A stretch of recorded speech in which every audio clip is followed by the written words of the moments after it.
जय हिंद दोस्तों, यूपीएससी में आपसे का बहुत बहुत स्वागत है। और आज हम लोग मुंशी प्रेमचंद की कहानियाँ और एक दुनिया समानांतर दोनों करेंगे। ठीक है, तो ये दोनों हम लोग करेंगे।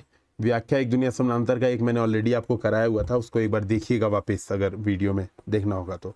ठीक है, अभी 2-3 व्याख्या, आज हम लोग थोड़ी व्याख्या पोर्शन पे ज़्यादा एफर्ट लगाएंगे, थोड़ा व्याख्या देखेंगे और जो भी हो सकता है, कितने हो सकते हैं व्याख्या, तो हम लोग व्याख्या करेंगे। उसके बाद मुंशी प्रेमचंद की कहानियाँ और वो करेंगे। तो मैंने कुछ होमवर्क दिया था, मैंने कहा था कि कुछ कहानियाँ एक बार रीड कर लीजिएगा।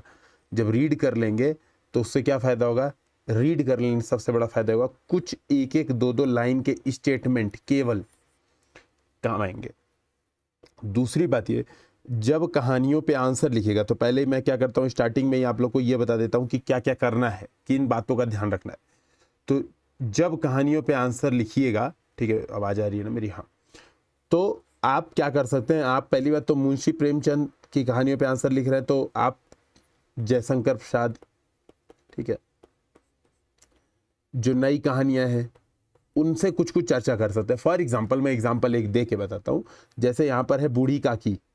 ठीक है, मुंशी प्रेमचंद की जो बूढ़ी काकी है वो नई कहानी के चीफ की दावत से क्या करती है, एकदम मिलती जुलती है, एकदम सेम टू सेम फीलिंग रखती है। तो आपको ये बात ध्यान में रखनी होगी कि जयशंकर प्रसाद से तुलना कीजिए कि जैसे मान लो प्रश्न आ रहा है कि मुंशी प्रेमचंद की कहानियों में मनोविज्ञान का बढ़िया, अभी हम लोग देखेंगे भी वो क्वेश्चन, प्रयोग हुआ है। तो मनोविज्ञान का प्रयोग ये भी करते हैं और ये जयशंकर प्रसाद भी मनोविज्ञान का प्रयोग करते हैं, लेकिन जयशंकर प्रसाद का मनोविज्ञान क्या है, कामाध्यात्मवाद से प्रेरित है ना, कामाध्यात्मवाद से प्रेरित। हालांकि डायरेक्ट फ्रायड का प्रभाव नहीं है। वहीं कुछ लेखक क्या करते हैं, फ्रायड के मनोविश्लेषणवाद का प्रभाव रखते हैं, मनोविश्लेषणवाद के प्रभाव से होकर मनोवैज्ञानिक कहानी लिखते हैं। लेकिन मुंशी प्रेमचंद की मनोविज्ञान मतलब कहानियों में जो मनोविज्ञान वो क्या दिखता है, वो यथार्थ का वर्णन और मुंशी प्रेमचंद के अनुभव से आता है, यानी उनके अनुभव से आता है। तो ये सब कुछ कीवर्ड्स है जो आपको इंट्रोडक्शन में जगह जगह पर आपको बताने होंगे, जो आपको एग्जामिनर को बताएगा कि यार इसको समझ है चीज़ों की। ठीक है, इसको चीज़ों की समझ है, ये ऐसे हवा हवा में बातें नहीं कर रहा है। ठीक है, तो अब देखेंगे हम लोग कुछ वो, जैसे यहाँ पर देखिए, ये अब जैसे आप देखोगे सदगति का एक एग्जाम्पल है। तो पंडित ने रस्सी निकाली। ठीक है, अब यहाँ मैंने कहा था कि पढ़ लेना, तो जब सदगति वाला पढ़ोगे ना तो यहाँ पर एक स्टेटमेंट है, उधर गोंड ने चमरौटे में डॉट डॉट डॉट। तो ये लाइन ध्यान रखना, जब तक पुलिस ना आए तब तक कोई लाश को छूना भी मत। ठीक है, तो ये वाली लाइन आपको सदगति की याद करनी पड़ेगी। और दूसरी चाहो तो ये याद कर सकते हो। ठीक है, दूसरी चाहो तो याद सकते हो, पंडित ने रस्सी निकाली, उसका फंदा बनाकर मुर्दे के पैर में डाला और फंदे को खींचकर कस दिया। ठीक है, अभी कुछ कुछ धुंधला सा था, पंडित जी ने रस्सी पकड़कर लाश को घसीटना शुरू किया और गांव के बाहर घसीट ले गया। वहां से आकर तुरंत स्नान किया, दुर्गा पाठ पढ़ा और घर में गंगा जल छिड़का। तो बेसिकली सदगति में देखते हो कि जो दुखी चमार रहता है वो अपनी बेटी के शादी के लिए जाता है कि भैया एक बार शादी की साइट निकलवा लेते हैं। ठीक है, पंडित जी से साइट निकलवा लेते हैं। अब पंडित जी उसको 40 ठो काम दे देते हैं, वो बेचारा काम दे देते हैं और उसको कुछ खाने पीने को भी नहीं देते हैं। तो एकदम निकृष्ट किस्म का जो व्यक्तित्व है पंडित का वो दिखता है यहाँ पर, और वो बेचारा मर जाता है। सदगति में क्या होता है, उसको मृत्यु, है ना, एक तरह समझ लो उसकी हत्या कर दी जाती है, ऐसे आप समझ सकते हो शुद्ध भाषा में। तो मर जाता है।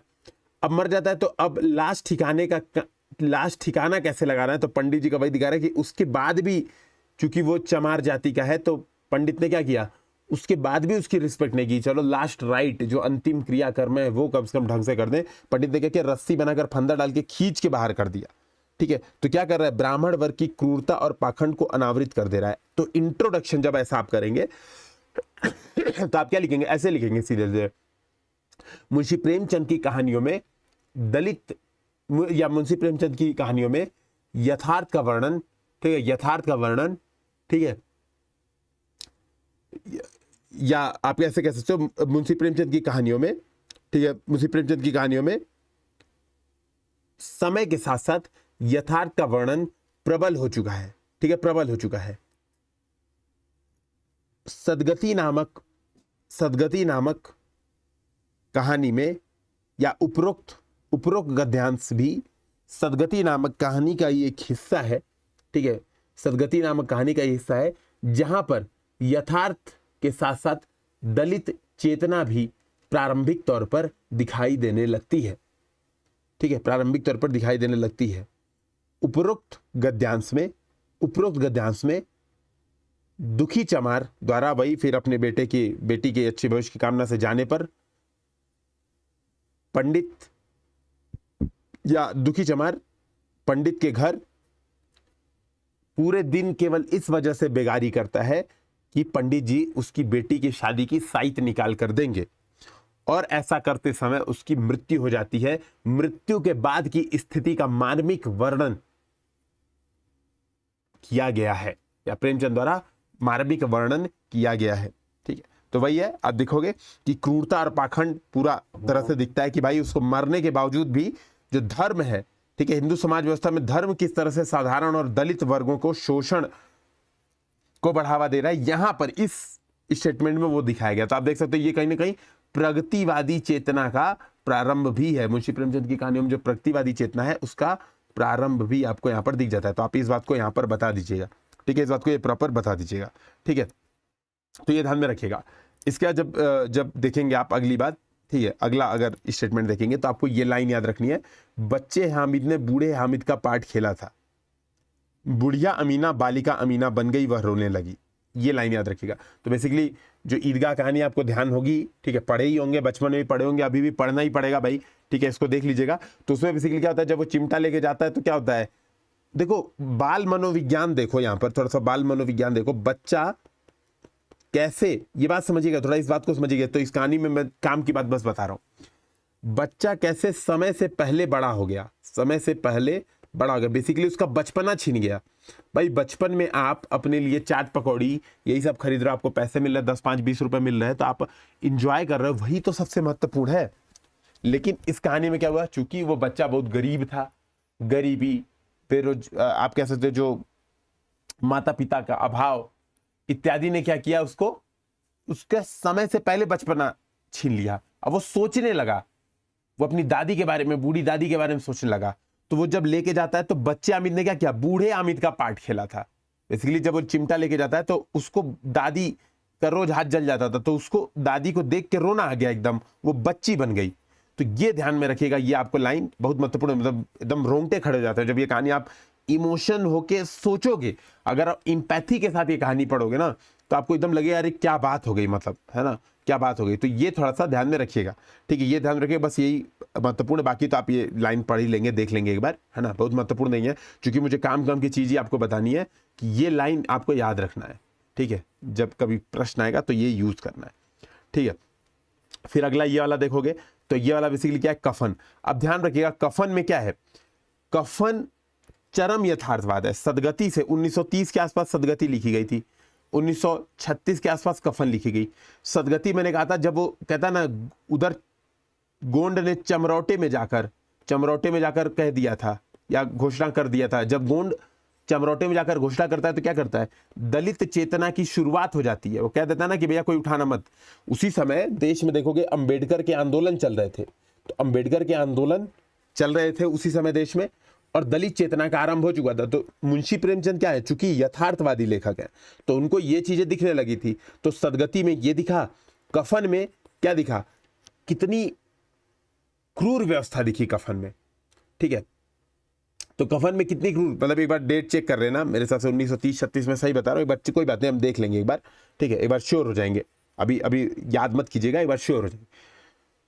आप देखोगे कफन में क्या है, कफन में क्या है, ये जो घीसू, ठीक है, और माधव जो है, जो माधव है, पहली बात इनको चमार जाति का बोला है मुंशी प्रेमचंद ने, इनको चमार जाति का बोला है।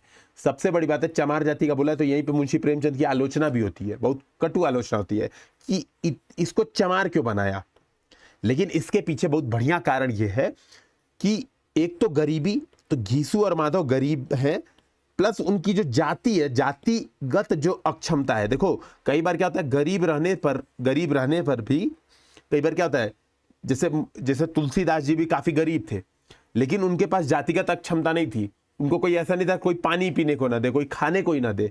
तो जब गरीबी के साथ जातिगत अक्षमता मिल जाती है बहुत बुरी तरीके से, तो घीसू और माधव जैसी हालत होती है कि उसकी पत्नी अंदर मर रही है और वो भुने हुए आलू खाने के लिए लड़ाई कर रहा है कि तुम जाओ, वो अपने बाप से कहता है तुम जाओ, बपुआ कहता है नहीं तुम जाओ।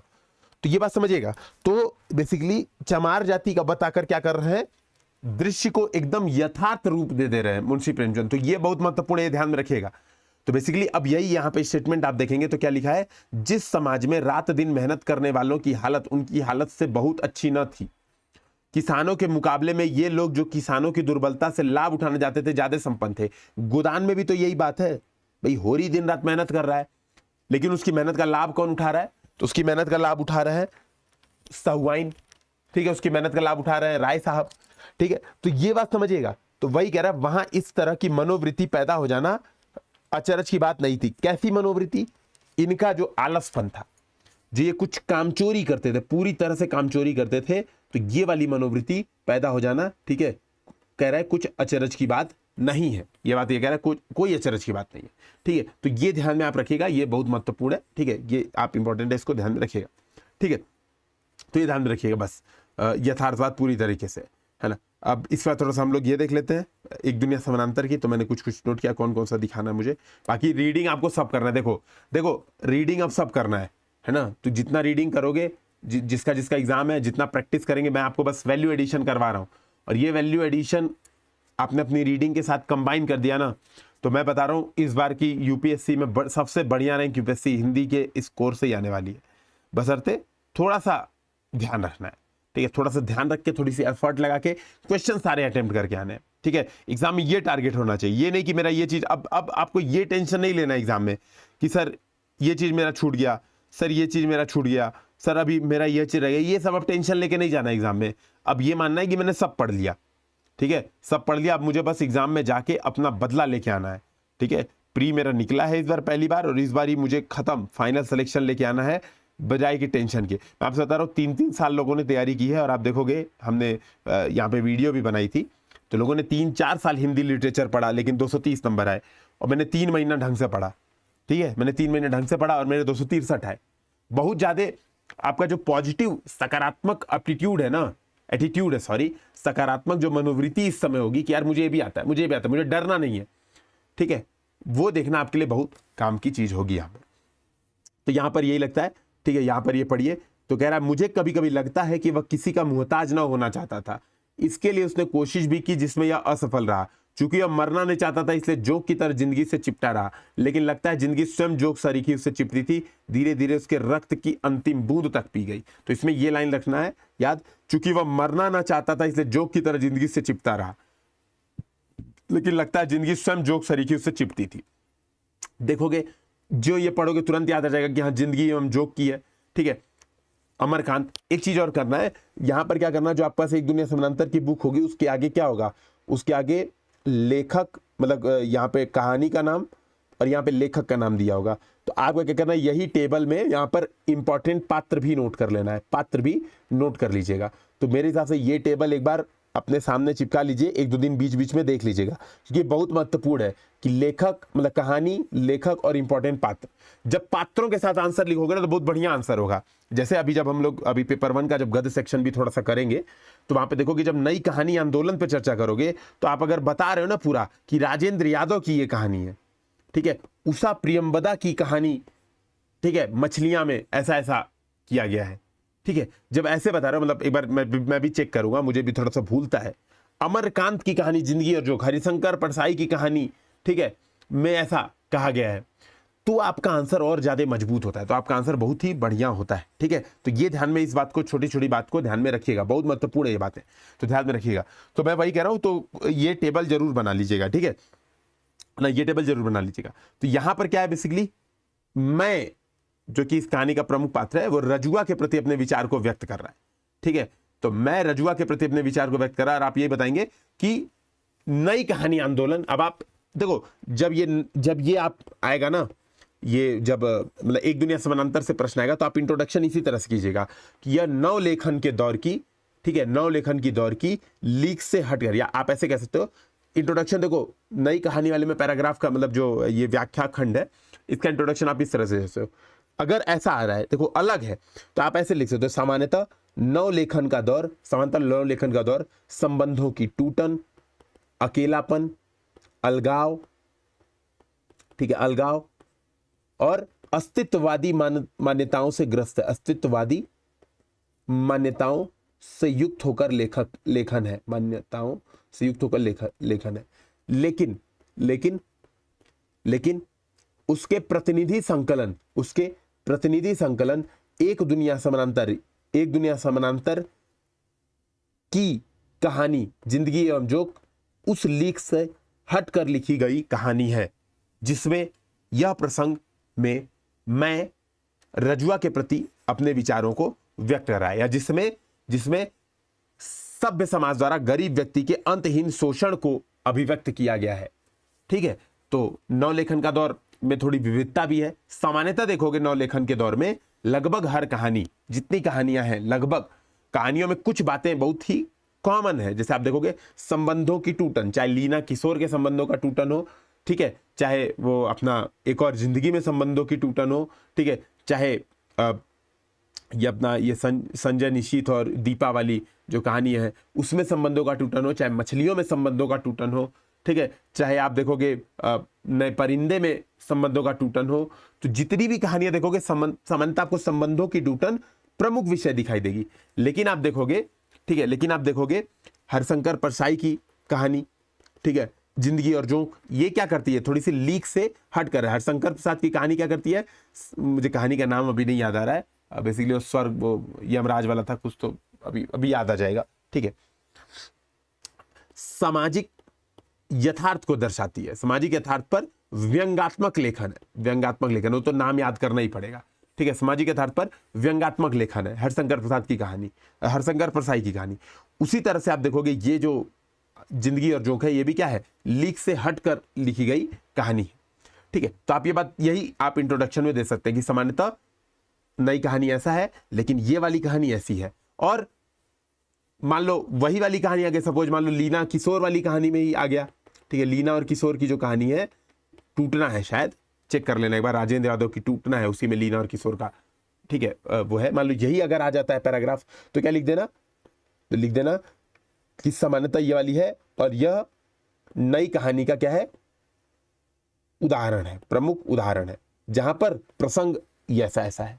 ठीक है, तो बस, तो लीक से हटकर मत दिखाना उसी कथानक पर लिखा गया, उसी बिंदु पर लिखा गया, तो ऐसा कर देना। तो बेसिकली वही है। ठीक है, कि वही अब यहां पर वही बात बताए कि, है ना, वो बेचारा रजुआ क्या करता है, रजुआ सबके काम करता है, वो सोचता है कि यार सबका काम करूंगा कुछ तो मिलेगा, लेकिन लोग क्या करते हैं, उसका खूब शोषण करते हैं, उसे सारे काम करवाते हैं घर के।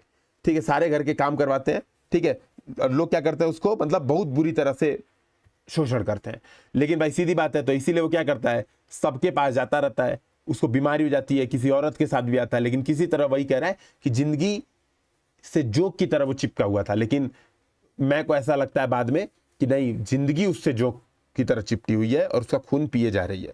तो ये अनाथ और गरीब व्यक्ति की शोषण अनावृत कर रहा है। ठीक है, मछलियां, उषा प्रियंवदा, सही नाम बोला था मैंने, तो मछलियां उषा प्रियंवदा। ठीक है, तो ये लाइन महत्वपूर्ण है, याद रख लेना। देखो, अब मैं थोड़ा सा हिंट भी देते जाऊंगा क्वेश्चन आंसर का भी, ताकि जब हम क्वेश्चन आंसर इससे रिलेटेड करेंगे तो आपको चीजें एकदम क्लियर हो जाएंगी। ठीक है, एकदम क्लियर हो जाएंगी। तो जैसे नई कहानी पे मान लो प्रश्न आता है, पेपर 1 में भी आ सकता है गद्य वाले, उसको हम लोग अलग से देखेंगे पेपर 1 में। अगर मैं नई वीडियो बना पाऊंगा तो सत्यप्रकाश सर वाला सेक्शन आपको कराएंगे। ठीक है, सत्यप्रकाश सर वो करवाएंगे। ठीक है, मैं बना दिया तो बहुत अच्छा, मैं अपनी तरफ से पूरी कोशिश करूंगा कि वीडियो बन जाए, लेकिन हाँ, मैं नहीं बना पाया तो सत्यप्रकाश सर बनाएंगे। ठीक है, तो पेपर 1 का जो गद्य सेक्शन है, वहां पे मान लो, क्योंकि मैंने आपको लगभग पूरा, देखो अगर आप सिलेबस देखोगे ना, ठीक है, मैं आपको एक बार दिखाता हूं सिलेबस।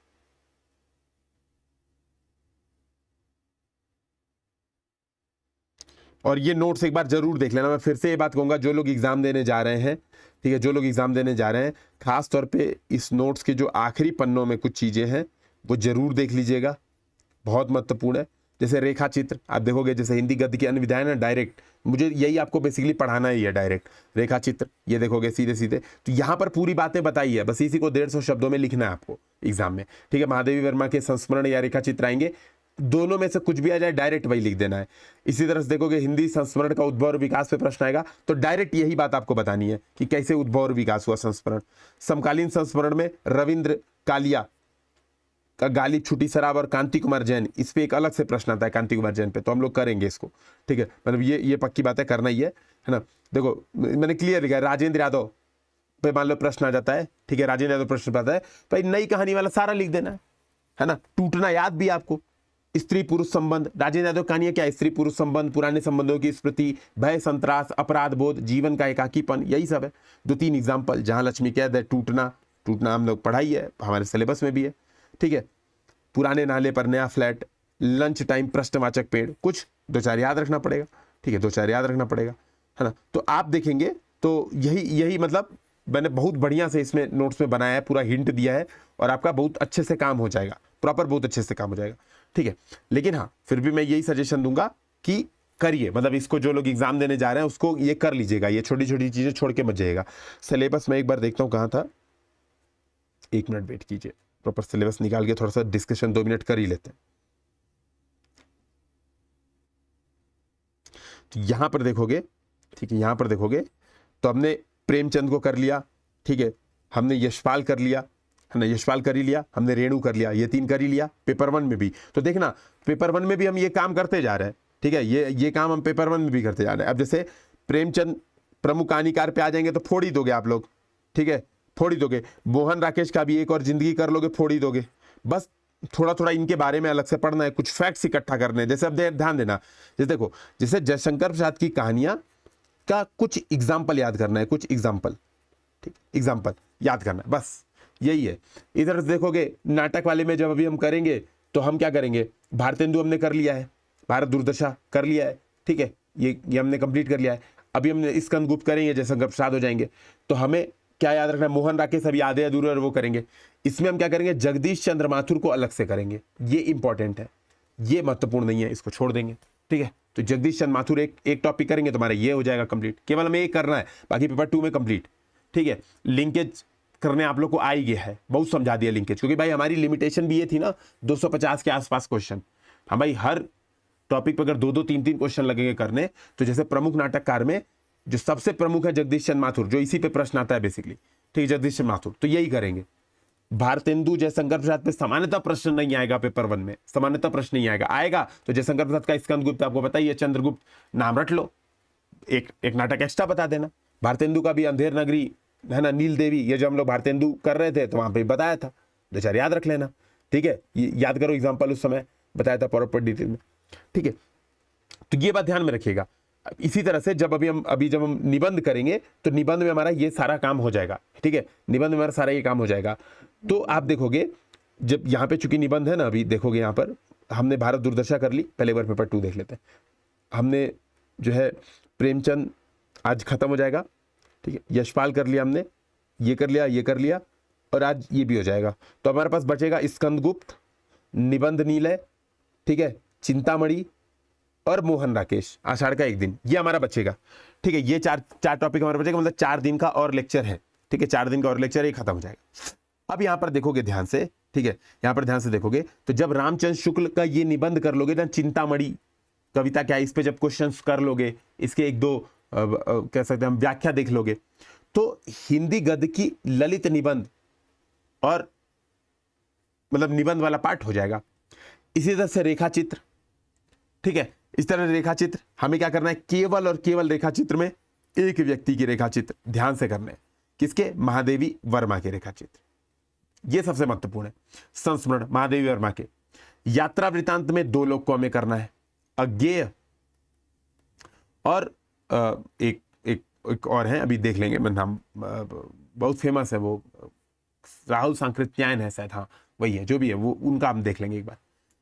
संस्मरण में हमें एक और जो करना है, संस्मरण में कांति कुमार जैन, ये बहुत महत्वपूर्ण है। तो बस तो ये करना है, ठीक है, हो गया। ये जो आलोचना का उद्भव और विकास है, और प्रमुख आलोचक जो है रामचंद्र शुक्ल, हजारी प्रसाद द्विवेदी, रामविलास शर्मा, नगेंद्र, तो ये तीनों, रामविलास शर्मा, हजारी प्रसाद द्विवेदी, रामचंद्र शुक्ल, ये याद करो जब हिंदी साहित्य का इतिहास यहाँ पे करवा रहा था, ठीक है, तो यहाँ पे हिंदी साहित्य का इतिहास करवा रहा था, कहाँ गया, तो यहीं पे करा दिया था, यहीं पे तो थे भाई, जब हिंदी साहित्य के इतिहास लेखन की परंपरा, हाँ हिंदी साहित्य के इतिहास लेखन की परंपरा, तो यहीं पर आपको ये तीनों आलोचक करा दिए थे, तो ये करना नहीं है, ठीक है, तो ये बात समझिएगा, तो ये करना नहीं है। तो हमें मुश्किल से 2-3 लेक्चर, मुझे वही मैंने कहा था 2-3 लेक्चर मुझे और चाहिए, ताकि इंपॉर्टेंट क्वेश्चन डायरेक्ट इन टॉपिक से करा दिए जाए, बस यही चीज चाहिए। बाकी पेपर 2 वाला हमारा कंप्लीट करते ही काम बन जाएगा, ठीक है। पेपर 2 वाला हम कंप्लीट करते ही हमारा काम बन जाएगा। तो अब आज हम लोग जो कर रहे हैं तो उसको देखिए हम पेपर 2 में। तो मान लो अब यहां पर समझना, तो मान लो यहां पर अगर प्रश्न आता है, सपोज मान लो यहां पे प्रश्न आता है, जैसे जैसे मान लो नई कहानी पे प्रश्न आ जाता है, ठीक है। नई कहानी पे प्रश्न आ जाता है कि नई कहानी आंदोलन पर चर्चा करें। तो नई कहानी आंदोलन पर क्या चर्चा करोगे भाई? एक दुनिया समानांतर पर जितनी बातें सब लिख दोगे। लिखोगे कि संबंधों का टूटन किस में दिखता है? कथानक के टूटने में दिखता है, ठीक है। चरित्रों के टूटने में दिखता है। यही सब बस कीवर्ड लिखोगे और एग्जाम्पल देते जाओगे। लीना किशोर, ठीक है। अब ये जो, अब देखना, अब जो ये एग्जाम्पल है, अब यहीं पर इस बात को समझना। तो कनेक्शन, तो मैं जो अभी बातें बोल रहा हूं इसी वजह से मैं बोल रहा हूं कि मुझे पता आपने एक बार रीडिंग कर रखी है, ये मानते हुए मैं ये बातें बोल रहा हूं और मैं मानते हुए ये बात समझाने में सक्षम हो रहा हूं कि आपने एक रीडिंग हिंदी साहित्य की है, नहीं तो चीजें हो सकता है ना समझ में आए। तो यहां पर देखोगे, यहां पर कथानक और जो गद्यांश है, बेसिकली गद्यांश भी आपको टूटे टूटे दिखाई देंगे। तो देखो यही बात मुझे बतानी थी। अब सोचती हूं ये भी क्या दिन थे, कितने सपने, कितने उमंगे, कितनी नादान, कितनी विश्वास भरी, इन 1.5 वर्षों में कितनी पक गई हूं, जैसे 10 वर्ष जी लिए हूं। कितनी पक गई हूं इन 1.5 वर्षों में, ये याद रख लेना, बस यही लाइन याद रखना। इन 1.5 वर्षों में कितनी पक गई हूं, जैसे 10 वर्ष जी लिए हूं, ठीक है। 10 वर्ष जी लिए हूं। कौन कह रहा है? विजी कह रही है, विजी। विजी नटराजन से कह रही है यही बात, विजी नटराजन से कहती है इन 1.5 वर्षों में कितनी पक गई हूं जैसे। तो ये क्या है? संबंधों का टूटन, बिखराव, अकेलापन, उब, कुंठा, निराशा, यही कीवर्ड्स लिखना है और अपने आंसर में दिखाना है कि नई कहानी में ये क्या है, कहानी के प्रमुख तत्व है, ठीक है। नई कहानी में संबंधों के टूटन किसमें दिखाई देती है? संबंधों का टूटन किसमें दिखाई देती है? वो दिखाई देती है कथानक के टूटने में, कि अचानक से कहानी खत्म हो गया, आपको पता ही नहीं चला हुआ क्या, है ना। जैसे लीना किशोर वाली कहानी में एंड क्या हुआ पता ही नहीं चला, ठीक है। एक और जिंदगी में एंड क्या हुआ पता ही नहीं चला, एंड क्या होगा पता ही नहीं चला। अब खोई हुई दिशा में एंड क्या हो रहा है पता ही नहीं चल रहा है। तो ना सकारात्मक एंड न नकारात्मक एंड। देखोगे जहां समानता, जब मुंशी प्रेमचंद, बेसिकली इसमें वही थोड़ा सा बस शॉर्ट में आपको रिवाइज करा रहा हूं ताकि हम इसको एकदम बढ़िया से कंप्लीट कर लेंगे। तो जब मुंशी प्रेमचंद स्टार्टिंग में जब कहानियां लिख रहे हैं तो क्या करते हैं? सकारात्मक एंड कर रहे हैं कहानियों का, एकदम बढ़िया से सकारात्मक एंड, ताकि शिक्षा मिल सके। बाद में क्या कर रहे हैं? यथार्थवादी एंड कर रहे हैं कि भैया जो यथार्थ में होता था वही। ये क्या कर रहा है मुंशी, ये जो नई कहानी है ये क्या कर रहा है? एग्जैक्ट वही कर रहा है जो होता है, ठीक है। एग्जैक्ट वही करता है जो होता है, मतलब कुछ खत्म ही नहीं किया, ठीक है। कुछ खत्म ही नहीं किया भैया, जैसा है वहीं पे छोड़ दिया। तो ये बात बहुत महत्वपूर्ण है, ये छोटी छोटी बातें बहुत महत्वपूर्ण है जिसको आप ध्यान में रखेंगे अपने आंसर राइटिंग में लिखते समय। आप बहुत मतलब इन छोटी छोटी चीजों को ध्यान में रखेंगे, ठीक है। तो यही बात है। तो वो विजी कह रहा है ना, तो बस इसको ध्यान में रख लीजिए। नॉस्टैल्जिक और यथार्थ भाव के बीच के आवरण को दूर करती है, यहाँ पर ये महत्वपूर्ण बात है, थोड़ा सा ध्यान दे लेंगे। चेतना प्रवाह शैली, है ना। नई कहानी में कई प्रकार की शैली है, चेतना प्रवाह शैली, डायरी शैली, जैसे आप देखोगे डायरी शैली, आत्मकथात्मक शैली, ठीक है। तो डायरी शैली में क्या है? वो दीपा जो लिख रही है वो क्या है? डायरी शैली में है, ठीक है। तो ये ध्यान में रखिएगा। तो बेसिकली वही सब बातें हैं, थोड़ा सा ध्यान में, मतलब एक बार अगर रीड करेंगे इसको तो आपका एकदम मामला क्लियर हो जाएगा। मैं बेसिकली कुछ कुछ ये बता रहा हूँ जो आपको ध्यान में रखना है। जैसे आंसर लिखते समय इन 1.5 वर्षों में पक गई हूँ जैसे 10 वर्ष जी लिए, ठीक है।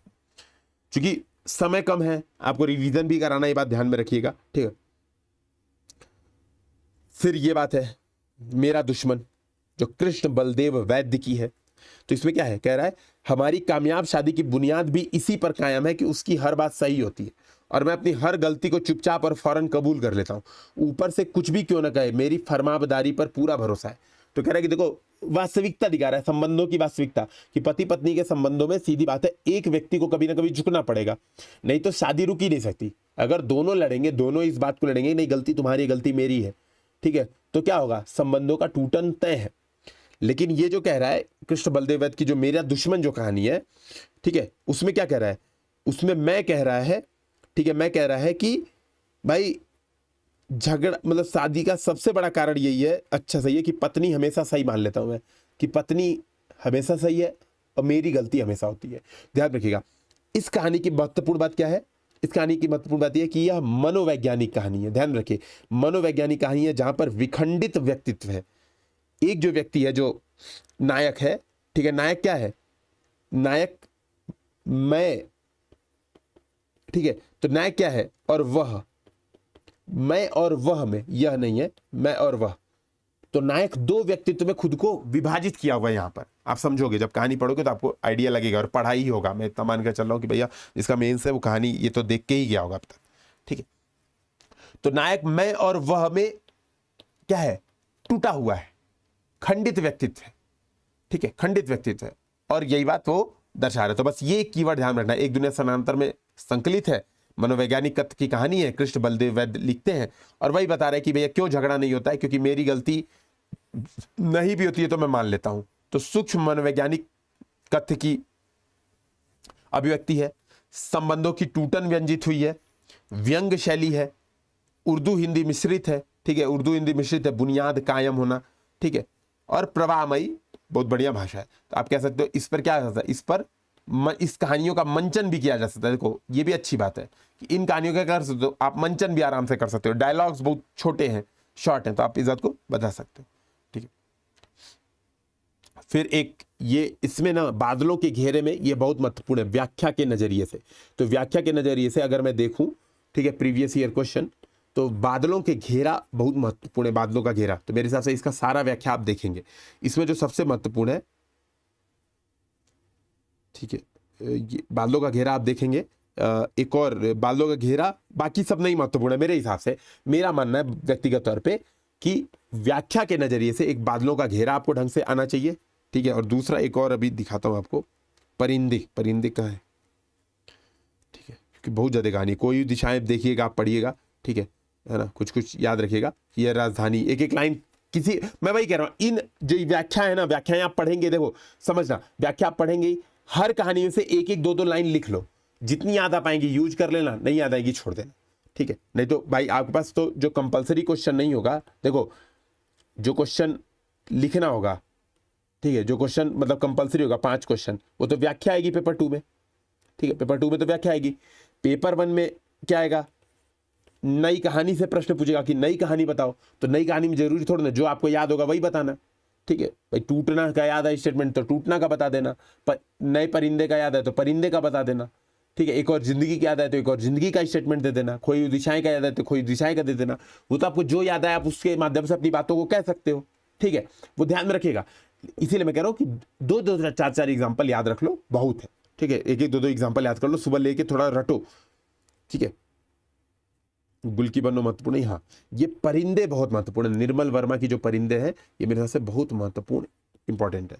यहां पर देखो खास तौर पे ये वाला, ये सबसे इंपॉर्टेंट है मेरे हिसाब से, ये याद रख लो आप लोग, ठीक है। ये लीड काइंडली लाइट संगीत के सुर मानो एक ऊंची पहाड़ी पर चढ़कर हाँफती हुई सांसों को आकाश की अबाध शून्यता में बिखेरते हुए नीचे उतर रहे हैं, ठीक है। तो देख रहे हो सुर, मतलब ये कह रहे हो सुरों को भी, सुर जैसी अमूर्त वस्तु को भी, ध्यान रखिएगा, अमूर्त वस्तुओं का भी मूर्तिमान चित्रण किया गया है। और ऐसा लग रहा है कि चित्र गतिशील हो रहा है, ऐसा लग रहा है आपको, जो भावक है यानी जो पाठक है उसको ये गतिशीलता दिखाई देगी, यानी बिंबों का, नई कहानी में क्या है, बिंबों का भी भरसक प्रयोग किया गया है, ठीक है, ठीक है। गद्य में पद की लय आ गई है, गद्य में पद की लय दिखती है, नई कहानी की एक और विशेषता है, गद्य में पद की लय दिखती है। और ये एग्जांपल आप दे सकते हो, पद की लय दिखती है, बिंबात्मकता बहुत ज्यादा दिखती है, तो आप देख रहे हो वही बात है। बारिश की मुलायम धूप चैपल के लंबे चौकोर शीशों पर झिलमिला रही है। तो चैपल पढ़ना, लीड काइंडली लाइट पढ़ना, तो समझ जाना कि परिंदे, ठीक है, नए परिंदे नहीं, ये परिंदे ही है ना, परिंदे, नए परिंदे मैं दिमाग में रखता था, ठीक है। तो परिंदे से लिया गया, ध्यान में रखिएगा, ठीक है। तो निर्मल वर्मा की परिंदे से है, और इसी को माना जाता है कि पहली नई कहानी, ये भी ध्यान रखिएगा। तो परिंदे को ही माना जाता है कि ये पहली नई कहानी है, ठीक है, इस वजह से और ज्यादा महत्वपूर्ण जाती है, ठीक है। तो परिंदे इस वजह से और ज्यादा महत्वपूर्ण जाती है। तो बेसिकली यहां पर क्या है, प्रेयर हॉल में Almond sermon of the mountain पढ़ रहा है और ह्यूबर्ट पियानो बजा रहा है, तो ये केस हो रहा है भाई, ठीक है। तो अब लेखक बता रहा है, तो अब लेखक उसी बात को बता रहा है कि, है ना, संगीत के सुरों का उतार चढ़ाव, जो संगीत के सुर है भाई, father Almond sermon of the mountain पढ़ रहे हैं, ह्यूबर्ट पियानो बजा रहा है, तो जो संगीत के सुरों का उतार चढ़ाव ऐसा लग रहा है कि ऊंची पहाड़ी पर चढ़कर हाँफती हुई सांसों को बिखेरते हुए नीचे उतर रहे हैं। तो एक बार चढ़ रहे हैं फिर उतर रहे हैं, ये इस बात को ऐसा बता रहा है, ठीक है। और बारिश की मुलायम धूप चैपल के लंबे चौकोर शीशों पर झिलमिला रही है, भाई ईसा मसीह के प्रतिमा पर तिरछी होकर गिर रही है। ठीक है, तो वही बात हो गया, एक जीवंत दृश्य है। संगीत सुरों ने मुलायम धूप के साथ मिलकर एक जीवंत दृश्य उत्पन्न किया है। तो ध्यान रखिएगा, बिंबात्मकता का सुंदर प्रयोग है, एग्जाम्पल दे दीजिएगा। अमूर्त भावों को भी क्या किया गया, मूर्तिमान स्वरूप, मैंने आपके बात बताई था। कत्त की भाषा क्या है, प्रतीक, प्रतीकों के माध्यम से संगीतात्मकता और काव्यात्मकता। तो मैंने ये कहा गद्य में पद्यात्मकता एकदम दिख रही है, लयात्मकता दिख रही है, ठीक है। और संगीत सुरों के माध्यम से उदासीन और अकेलेपन की अभिव्यक्ति है। देखो कुछ कीवर्ड, उदासीनता, अकेलापन, अस्तित्ववादी प्रभाव, अजनबीपन, ठीक है, कुंठा, निराशा, ठीक है, उब, जीवन की उब, ये कीवर्ड्स नई कहानी आते ही लिख डालना सारे, पहले कीवर्ड्स में लिख देना सारा, जितना कॉमा कॉमा लगा कीवर्ड लिखोगे उतना बढ़िया नंबर मिलेगा, ठीक है। तो मीडोज आते ही, मीडोज कीवर्ड आते ही समझ जाना कि भैया ये नई कहानी परिंदे से है, ठीक है, ये परिंदे से है। इसे सामान वामान मैंने तो ये सब पढ़ा ही नहीं था, मैं सीरियसली बता रहा हूँ, मैंने ये सब पढ़ा ही नहीं था। चीफ की दावत पढ़ा था, क्योंकि चीफ की दावत से डायरेक्ट एक प्रश्न आ जाता है, चीफ की दावत पर एक प्रश्न आ सकता है सीधे सीधे, तो इसको आप एक लाइन देख सकते हैं बस। हालांकि इससे प्रश्न आए तो सीधे आपको जोड़ना है किससे, बूढ़ी काकी से, बूढ़ी काकी से सीधे सीधे जोड़ना है, ठीक है। विश्ववाणी की चीज था, तो यही सच है, यही सच है, ये हमने किया ही था, ये वाला, ठीक है, ये वाला किया था ना।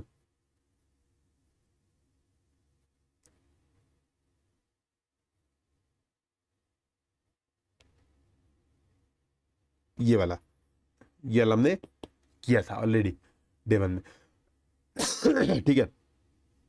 फिर दूध और दवा देख लेना, ये वाली लाइन। कभी कभी इन थापों की रेखाओं में मनुष्यता का पूरा भविष्य पड़ा गया। बेसिकली मैं ये आपको शॉर्ट में रिवीजन करा रहा हूँ, बस शॉर्ट में इंपॉर्टेंट चीजें बता रहा हूँ, है ना। इसमें मेरे लिए कुछ बताने का नया है नहीं असल में, ठीक है। तो कहानी में कथानक टूटा है, अमूर्त कथानक है, तो क्या है, दूध और दवा में भी ऐसा ही है। नई कहानी का ये प्रमुख मतलब अवयव है, आप कह सकते हो, नई कहानी की प्रमुख विशेषता है कि कथानक टूटा हुआ है, अमूर्त कथानक है। चेतना प्रवाह शैली, आत्मकथात्मक शैली, डायरी शैली, ये सब क्या है, नई कहानी की प्रमुख विशेषता है, ठीक है। एक और जिंदगी का थोड़ा एग्जांपल एक दो देख लेना। मोहन राकेश, ठीक है, क्योंकि पेपर 1 में भी है मोहन राकेश, विजेता। टूटना राजेंद्र यादव, लीना किशोर, मैंने ये बात बताई दी थी आपको। एक नाव की यात्री शानी, एक नाव की यात्री का भी एक क्वेश्चन हमने किया था, ठीक है। बाकी मेरे हिसाब से इसमें बहुत कुछ फिर महत्वपूर्ण नहीं है, ठीक है। फिर हम लोग जो है स्कंदगुप्त मतलब नेक्स्ट क्लास में करेंगे। अभी हम क्वेश्चन देखते हैं अब, ठीक है, क्वेश्चन देखते हैं। तो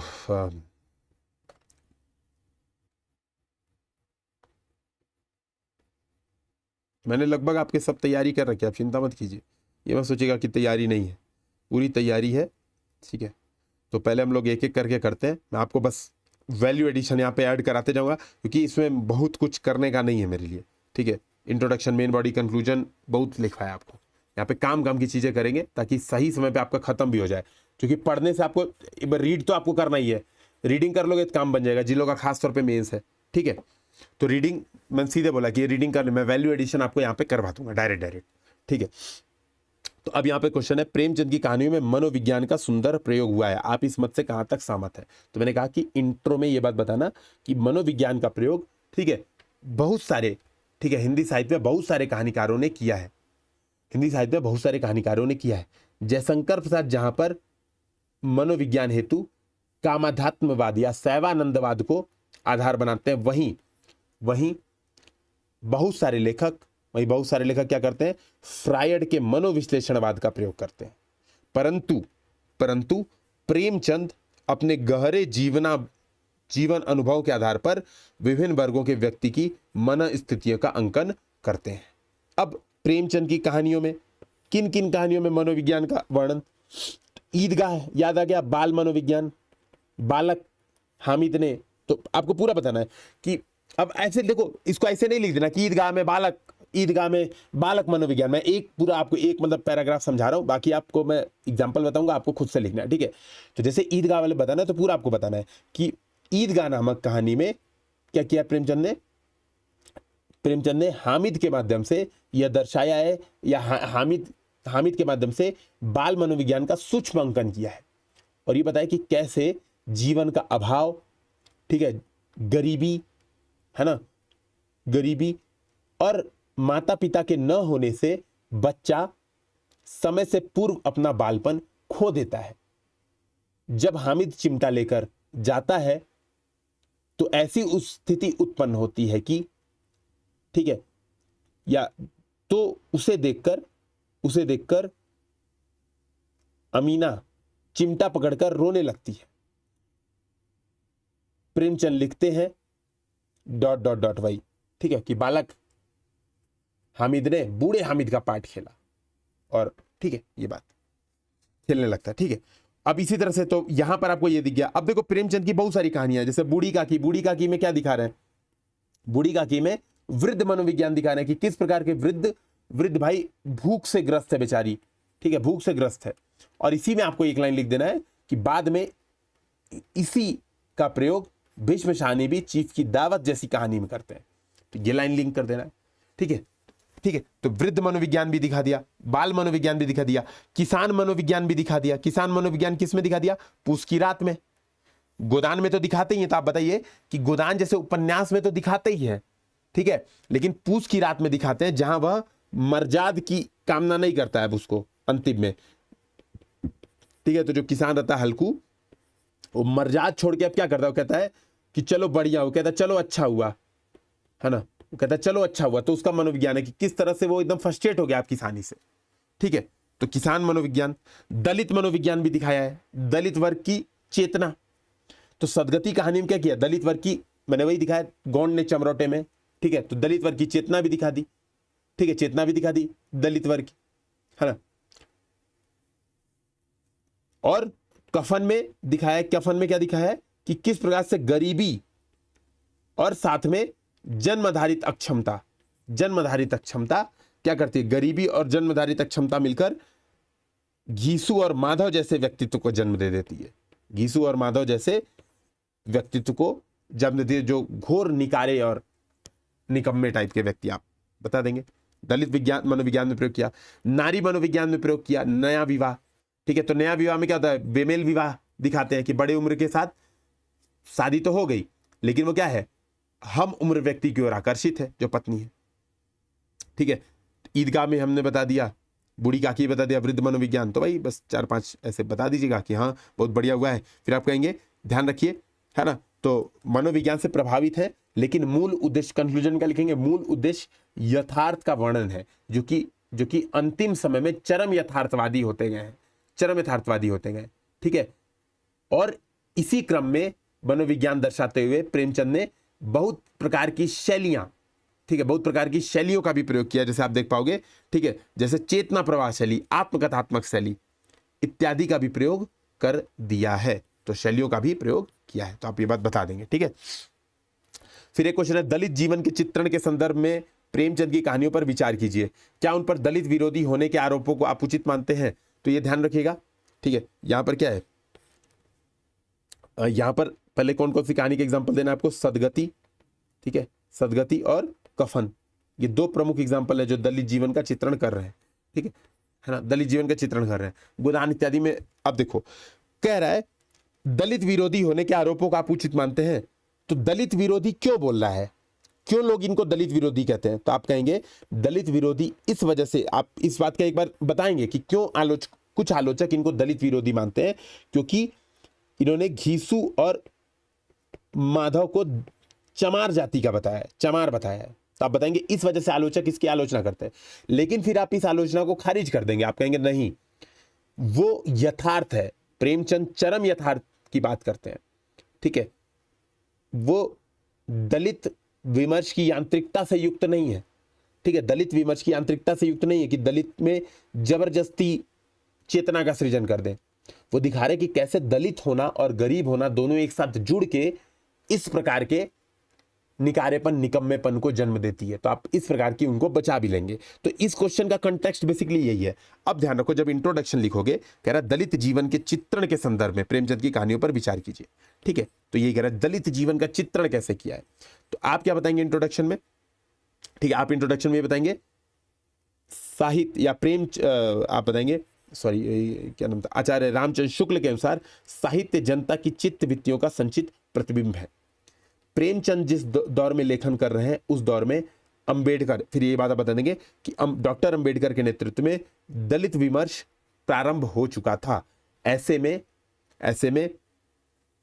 में प्रेमचंद ने भी दलित जीवन की समस्याओं का प्रामाणिक और मर्मस्पर्शी अंकन किया है। ठीक है, तो आप बता देंगे चित्रण कहाँ कहाँ किया है। तो कौन कौन सा एग्जांपल है? दूध का दाम, सदगति और कफन, ये 3 प्रमुख कहानी है जिसमें दलित जीवन के विस्तृत चित्र खींचे गए। और एक एक एग्जांपल बता देंगे कि देखो दूध के दाम में ऐसा है कि वो दलित रहता है तो उसको बेचारे को जब तक ब्राह्मण वर्ग को आवश्यकता है दलित की, तब तक तो वो छुआछूत नहीं मानते हैं, लेकिन जब आवश्यकता खत्म हो जाती है तो क्या करते हैं? छुआछूत मानते हैं।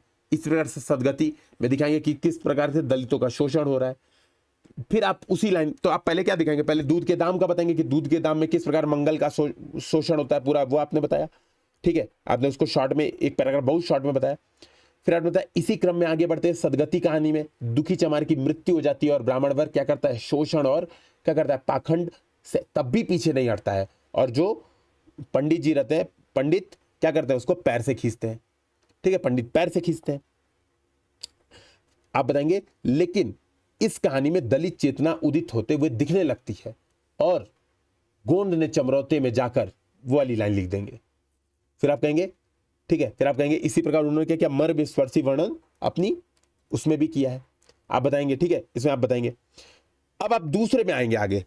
ठीक है, फिर आप आएंगे दूसरे पार्ट में कि क्या उन पर दलित विरोधी होने के आरोपों को आप उचित मानते हैं। तो आप कहेंगे क्यों आरोप लगा है, पहले तो आप ये बताएंगे। तो आप बताएंगे दलित विमर्श के विभिन्न चिंतकों ने आरोप लगाया है और क्या आधार है? मूल आधार यह है कि कफन में घीसू और माधव को चमार जाति का बताना और बूढ़ी जाति में जूठा पत्तल चाटने के प्रसंग में प्रेमचंद को ब्राह्मण वर्ग के प्रति सहानुभूति। तो 2 प्रमुख आधार है। तो कहते हैं ना कि एक ब्राह्मणी होकर वो जो जब वो जाती है, जो उसकी ये रहती है, क्या रहती है, बहुगति ने एक ब्राह्मणी को जूठन शोभा नहीं देता है। ठीक है, तो यही कहती है ना, तो जूठा पत्तल चाटने के प्रसंग में ब्राह्मण वर्ग के प्रति सहानुभूति। आप कहेंगे ये आरोप निराधार है। मूलतः आरोप निराधार है।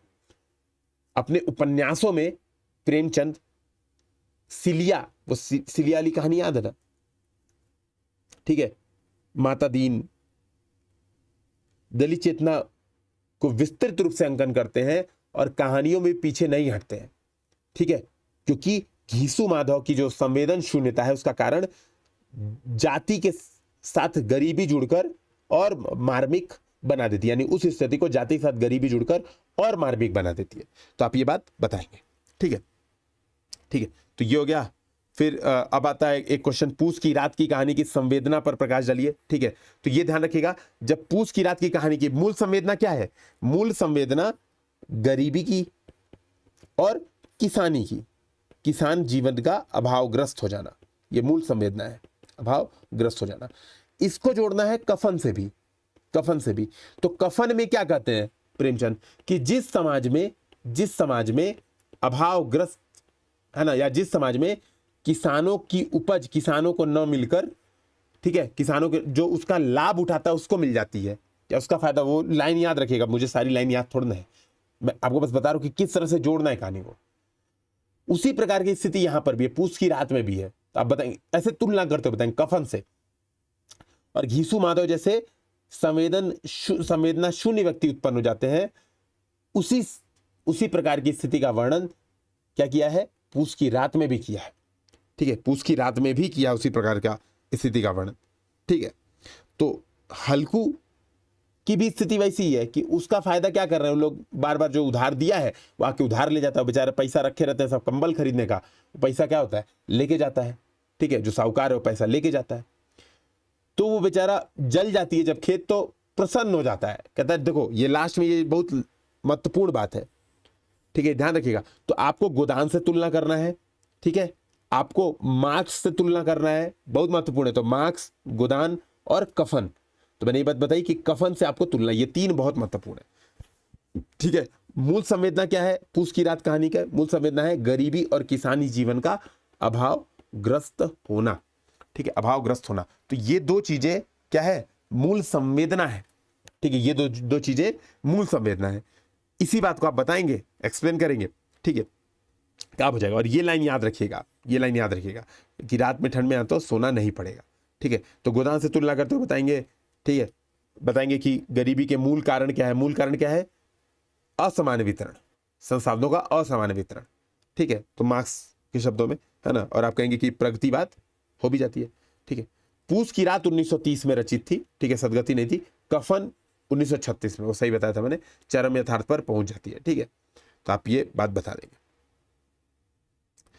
ठीक है। एक दुनिया समानांतर में मुझे कौन से क्वेश्चन आपको कराने, एक तो ये, ठीक है, एक क्वेश्चन, और एक ये क्वेश्चन, सर्वश्रेष्ठ कहानी कौन सी है, ठीक है। तो एक दुनिया समानांतर की सर्वश्रेष्ठ कहानी कौन सी है, ठीक है, तो ये ध्यान में रखिएगा। अच्छा, बाकी तो आप पढ़ेंगे ही, ठीक है। तो ये देखो, एक इस क्वेश्चन को हम लोग कर ही लेते हैं। सबसे पहले आपकी दृष्टि में एक दुनिया समानांतर कहानी संग्रह की सर्वश्रेष्ठ कहानी कौन सी है, तर्क सहित उत्तर दीजिए।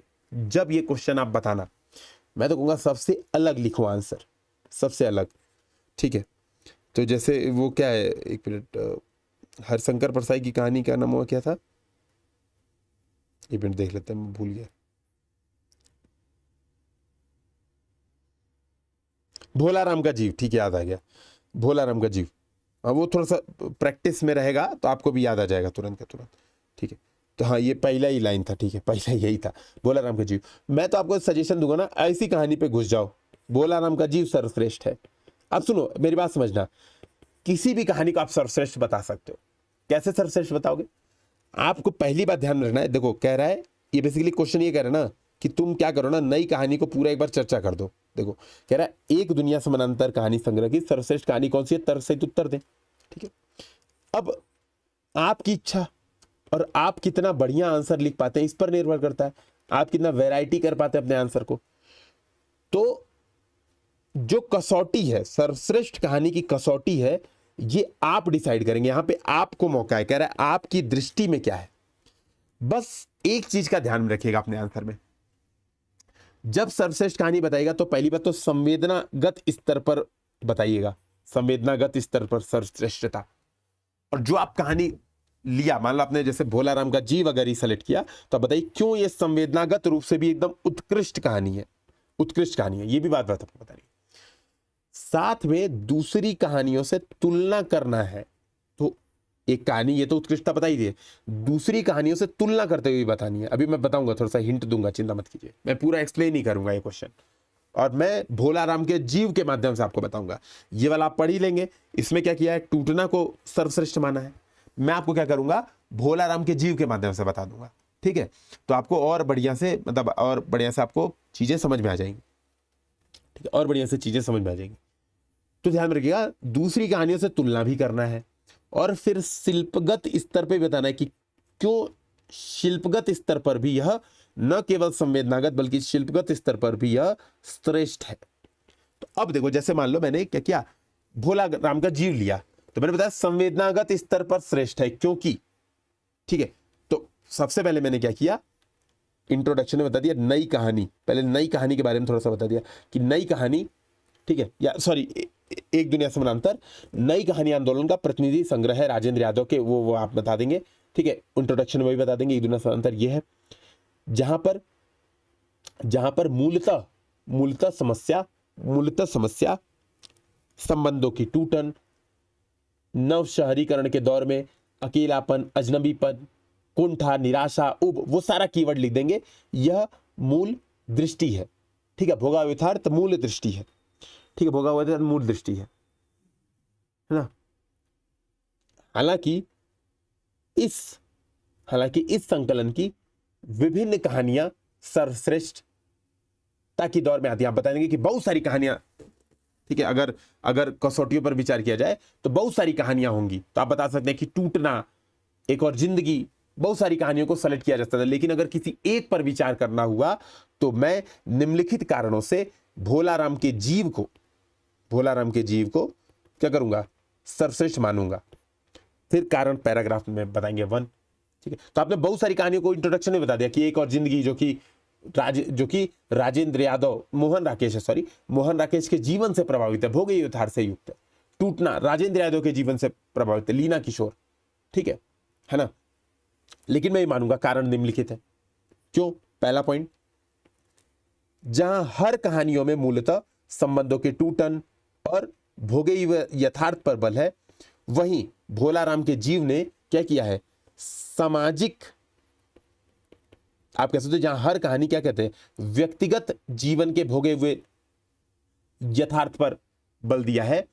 वहीं भोलाराम के जीव ने लीक से हटते हुए ठीक है, लीक से हटते हुए क्या किया है, सामाजिक एवं राजनीतिक यथार्थ पर बल दिया है तथा प्रशासनिक व्यवस्था पर तंज कसा है। प्रशासनिक व्यवस्था पर तंज कसा है, ये बात बताएंगे, ठीक है। फिर दूसरा पॉइंट, जहां इस प्रकार की कहानियां, यही कहानियां टूटना, एक और जिंदगी आदि सब में दिखती है, लेकिन भोलाराम के जीव में क्या होता है, लेखक या आप कह सकते हो इसमें अन्य कहानियों में जो पाठक है वो पढ़कर क्या हो सकता है, मनोविकार युक्त हो सकता है, परेशान हो सकता है। वहीं भोलाराम के जीव में क्या कर सकता है, पाठक हंस सकता है। वर्तमान समय में और ज्यादा यह प्रासंगिक हो गया है जब हंसी गायब हो रही है, ये बता दिया आपने। फिर आपने क्या बताया, केवल संवेदनागत स्तर पर नहीं, शिल्पगत स्तर पर भी भोलाराम के जीव में क्या किया गया है, नए प्रयोग किए गए हैं। इस वजह से मैं श्रेष्ठ मानता हूं। जहां पर नई कहानियों में या एक दुनिया समानांतर की विभिन्न कहानियां आत्मकथात्मक, चेतना प्रवाह, इन शैलियों से युक्त है, वहीं भोलाराम का जीव क्या है, पौराणिक कथानक दृश्य है। और वही एक लाइन भोलाराम के जीव का, एक दो लाइन एग्जाम्पल याद रखिएगा, ठीक है, एक दो एग्जाम्पल याद रखिएगा कि वो खोजने जा रहे हैं, वो मिला ही नहीं, एक दो लाइन कोई भी, मतलब एक पहला पार्ट एक दूसरा पार्ट, दो एग्जाम्पल याद रखिएगा। मतलब पहले पैराग्राफ का एक लाइन कि वो मिल नहीं रहा है, ठीक है, कि मतलब जो यमराज है वो हिसाब किताब कर रहे हैं, चित्रगुप्त ये सब कर रहे हैं, वो एक लाइन, और एक लाइन लास्ट वाला, तो दो लाइन याद रख लीजिएगा। तो पौराणिक कथानक लिया गया है, जबकि अन्य कहानियों में ऐसा नहीं है। वहीं इसमें व्यंग्यात्मक शैली का भी प्रयोग किया गया है, जिसमें हिंदी, अंग्रेजी विभिन्न शब्दों का उचित चयन इत्यादि है। यह कहानी इसलिए और भी महत्वपूर्ण है क्योंकि यह क्या करती है, वर्तमान प्रशासनिक व्यवस्था को भी दर्शाती है तथा इसका मंचन भी किया जा सकता है। सबसे अच्छी बात है, मंचन भी किया जा सकता है, जो और ज्यादा रोचकता बढ़ा देती है। तो इस तरह से आप बता देंगे कि हाँ, मेरे लिए ये बेस्ट कहानी ये है। तो मैंने वही कहा, जो आप सेलेक्ट करेंगे ढेर सारी कहानियों से तुलना करते हुए, एग्जाम्पल देते हुए आप प्रॉपर इस बात को बताएंगे, ठीक है। तो इस बात को आप बताएंगे, तो यहां पर देखोगे, ठीक है, तो कहाँ है ना, तो आप देखोगे यही है। इसमें क्या होता है, मछलियां एक जिंदगी में भी, टूटना में लेखक की समस्या जाकर ये है, ठीक है। तो यहां पर टूटना को बताया है, मैंने आपको क्या बताया, मैंने आपको भोलाराम का जीव बता दिया। जो आपकी इच्छा, आप किसी भी कहानी को पकड़िए, उसको बता दीजिए कि हाँ भाई खत्म है, ठीक है ना, ये ध्यान रखिएगा। अब यहाँ पर कुछ नई कहानियों की विशेषता आप रीड कर लीजिए, ठीक है। नई कहानी की कुछ विशेषता रीड कर लीजिए, संवेदनागत विशेषताएं, शिल्प विशेषताएं, ये इस क्वेश्चन से रीड कर लीजिए। किसी भी कहानी को इस पर तौल लीजिएगा, ठीक है, तो ये आपका काम हो जाएगा, है ना। अब क्या है, हमें एक जो महत्वपूर्ण है, ठीक है, ये एक जो हमें लास्ट क्वेश्चन करना है एक दुनिया समानांतर का, वो ये है, एक और जिंदगी, मोहन राकेश। क्योंकि मोहन राकेश पेपर 1 में भी है, तो कुछ इनके एग्जाम्पल आप याद रखेंगे, मोहन राकेश के कहानियों के संग्रह याद रख लेंगे, ठीक है। एक और जिंदगी, पुरुष और स्त्री के बदलते संबंधों और विखंडित होते हुए परिवारों के बीच अधूरेपन की त्रासदी झेल रहे व्यक्तियों की कहानी। इस कथन के परिप्रेक्ष्य में इस कहानी की संवेदना पर विचार कीजिए। बेसिकली क्या ही रहा है, संवेदना क्या है, विखंडित होते हुए परिवार, पुरुष और स्त्री के बदलते संबंध, एक और जिंदगी, यही संवेदना है। मूल संवेदना क्या यही है, वो कह भी रहा है, ठीक है, वो कह भी रहा है, ठीक है ना, ये बात कह भी रहा है कि एक ही जिंदगी है, उसी में उसे प्रयोग करना है, उसी में उसे जीना है, यही बात इसकी मूल संवेदना है। अब ध्यान रखिए, पहली बात, कुछ कीवर्ड्स जो आपके आंसर में होनी चाहिए, अस्तित्ववाद, फिर वही अजनबीपन, कुंठा, निराशा, है ना, उत्पीड़न, ठीक है, लघु मानववाद,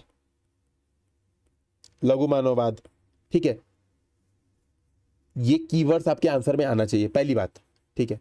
इसमें आप चाहो तो सार्त्र और हेडगेयर, इनको भी ला सकते हो, सार्थ, हेडगेयर का डीह्यूमनाइजेशन, डीपर्सनलाइजेशन, ये भी कीवर्ड्स आप यूज कर सकते हो। पहले कीवर्ड्स बता दे रहा हूं, फिर आपको पूरा डिटेल में बता दो, चिंता मत कीजिए। फिर है दूसरी महत्वपूर्ण बात है, अनिर्णय की समस्या। अनिर्णय की समस्या मोहन राकेश के हर रचनाओं में दिखेगा। आप देखोगे, अगर आधे अधूरे नाटक, या आप देखोगे कालिदास का जो आषाढ़ का एक दिन है, उसमें भी कालिदास भी अनिर्णय की समस्या से युक्त है। अंतिम तक वो निर्णय नहीं कर पाता है, मल्लिका के साथ रहना कि मल्लिका के अलग रहना, उसको अंतिम तक उसको स्वयं को समझ में नहीं आ रहा है। तो अनिर्णय की समस्या से युक्त है, ठीक है। और कंपेयर करना है आपको, ठीक है। तो एक और जिंदगी को, अब जब आंसर आप लिखना है तो आपको कंपेयर करना है। तो पहली बात किस चीज से कंपेयर करना है, तो मोहन राकेश के ही नाटकों से, ठीक है, मोहन राकेश के नाटकों से कंपेयर कर सकते हैं। मोहन राकेश की व्यक्तिगत जिंदगी का प्रभाव बता सकते हैं कि व्यक्तिगत जीवन यानी भोगे हुए यथार्थ को दर्शाता है। और नई कहानी की अन्य रचनाओं से आपको क्या करना है, तुलना करना है। जैसे टूटना, टूटना में भी संबंधों का टूटन है, ये बात हो गई। फिर कुछ लाइन आपको याद रखनी है, क्या है, मोहन राकेश जो लिखते हैं, मेरी कहानियां पुरुष और स्त्री के बदलते संबंधों और विखंडित होते हुए परिवारों के बीच अधूरेपन की त्रासदी झेल रहे व्यक्तियों की कहानियां हैं। ये लाइन याद रखना है। पहली बात मोहन राकेश की ये लाइन याद रखना है। दूसरा, ठीक है, दूसरा क्या याद रखना है ना, एक ही जिंदगी एक ही जीवन है, उसी में उसे प्रयोग करना है, उसी में उसे जीना है, ठीक है। और एक और जिंदगी का कुछ एग्जाम्पल जो हमने ऊपर अभी आप देखे होंगे, ठीक है, यहां पर व्याख्या वाले से, ठीक है। तो व्याख्या वाले से क्या करना है, एक और जिंदगी के एक दो एग्जाम्पल याद रखना है। जैसे भोलाराम के जीव में ना कुछ भी एक लाइन याद रख लेना, ठीक है। महाराज आजकल पृथ्वी पे इस पर व्यापार चला है, कुछ भी एक लाइन याद, बस एक ही लाइन याद रखना है, पूरा तो करना ही नहीं है, मैं तो खुद कह रहा हूं, ठीक है। तो ये कुछ कीवर्ड्स हैं। अब क्या करना है, अब इंट्रोडक्शन यही देना है, ठीक है। इंट्रोडक्शन यही देना है कि नवलेखन के दौर में, ठीक है, मूल समस्या संबंधों का टूटन, ठीक है, अकेलापन था, सार्त्र एवं हेडगेयर के अस्तित्ववादी दर्शन का प्रभाव, लघु मानववाद, मोहभंग की मानसिकता आदि का व्यापक प्रभाव है। मोहन राकेश भी इससे अछूते नहीं रहे हैं, ठीक है। उनकी कहानियों का संग्रह मूलतः भोगे हुए यथार्थ पर या उनके व्यक्तिगत जीवन के भोगे हुए यथार्थ पर आधारित है तथा तथा तथा ठीक है, क्या है, एक और जिंदगी इस दृष्टि से अत्यंत प्रामाणिक कहानी है। मोहन राकेश स्वयं कहते हैं, मेरी कहानियां पुरुष और स्त्री के बदलते संबंधों और विखंडित होते हुए परिवारों के बीच अधूरेपन की त्रासदी झेल रहे व्यक्तियों की कहानियां हैं। तो आपने क्या किया, स्टार्ट में बता दिया, सात हेडगेयर सबको जोड़ दिया, लघु मानववाद, मोहभंग, उब, ये सब है, ठीक है, ठीक है। एक और जिंदगी कहानी, फिर आप बताएंगे एक और जिंदगी कहानी की मूल संवेदना जीवन के प्रति निरर्थकता के साथ साथ अनिर्णय की समस्या भी है, ठीक है, अनिर्णय की समस्या भी है, जो कि मोहन राकेश के नाटकों यथा आषाढ़ के एक दिन में, कालिदास और आधे अधूरे में महेंद्रनाथ, क्या नाम, सावित्री, जो भी नाम रहता है मुझे याद नहीं है, देख लेना, के जीवन में भी दिखता है, ठीक है, जीवन में भी दिखता है। जिंदगी के प्रति निरर्थकता एक और जिंदगी की, या आप कह सकते हो इस कहानी में जिंदगी के प्रति निरर्थकता एक और जिंदगी की तड़प को उभारता है। मतलब बेसिकली उसको जीवन के प्रति निरर्थक लग रहा है, उसको लग रहा है इतना समय बीत गया, कुछ किया ही नहीं, उसको लग रहा है एक और जिंदगी होनी चाहिए, हम सब चीज सही कर लेते, ठीक है। तो वो तड़प है, उसको पता है वो कर नहीं पाएगा, उसको तड़प आ रही है। तो जब यह एहसास होता है, वही बात है कि एक और जिंदगी में जो निरर्थकता है वह एक और तड़प को उभारता है। यह एहसास होना कि एक ही जीवन था, व्यर्थ हो गया है, इंसान को भीतर ही भीतर घुटने के लिए मजबूर कर देता है। बताना है आपको, अब कहानी का शॉर्ट बता देना है कि कहानी में क्या होता है कि पहली शादी बर्बाद हो जाती है, दूसरी शादी, और नाम लेके पूरा पर जो पात्र है उनका नाम लेते हुए आपको बताना है कि दूसरी शादी भी इस प्रकार हो जाती है जिससे वह खुश नहीं है, या आप कह सकते हो कि वह मानसिक रोगी है ना, मानसिक रोगी से वह खुश नहीं है। और ठीक है, यही है। फिर आप बताओगे, है ना, इस निरर्थकता का मूल कारण संबंधों का टूटना है, जो कि टूटना जैसी कहानियों में भी दिखता है, परंतु मोहन राकेश या एक और जिंदगी में यह इस वजह से और महत्वपूर्ण हो जाता है चूंकि शहरी आदमी एक तो स्वयं अकेला है, दूसरे दूसरे दूसरे जीवन के संबंधों से उत्पन्न बच्चे की पीड़ा आदमी के जीवन को और निरर्थकता से युक्त कर देती है। ठीक है, तो बेचारा बच्चा भी पीड़ित है। इसी बात को प्रतीकों में इस प्रकार दर्शाया गया। तो वही बात की चिड़िया के गिर जाती है, वो वाला जो लाइन है, जो चिड़िया का गिरना वाला लाइन है, उसको यहां पर कोट कर देना है कि सब कहते हैं घायल हो गई, तो वो वाला प्रतीकों के माध्यम से दर्शाए। ठीक है, दर्शाए।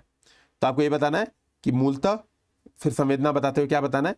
ठीक है, तो मूलतः क्या है, सब बताते हुए, है ना, स्त्री पुरुष के संबंधों के बिखराव की कहानी है, जो कि मध्यवर्गीय बुद्धिजीवी वर्ग की नियति के रूप में अभिव्यक्त होती दिखाई देती है। तो ये आप कंक्लूजन कर देंगे, आपका आंसर खत्म हो जाएगा। ठीक है, तो मैंने 2-3 एग्जांपल कराए। देखो, हर मतलब एक दुनिया समानांतर के हर उसको हम लोग नहीं कर सकते। ठीक है, मतलब हर क्वेश्चन को हम लोग नहीं कर सकते, ये लिमिटेशन है, क्योंकि मैं 250-200 क्वेश्चन तक ही लिमिट रखनी है अपनी। ठीक है, तो नेक्स्ट क्लास में हम लोग स्कंदगुप्त करेंगे, उसके व्याख्या पढ़ के, ये देखिए जो होमवर्क दिया जा रहा है वो करिए। ठीक है, तो व्याख्या पढ़ के ये फिर हम लोग मिलते हैं। जय हिंद, जय भारत।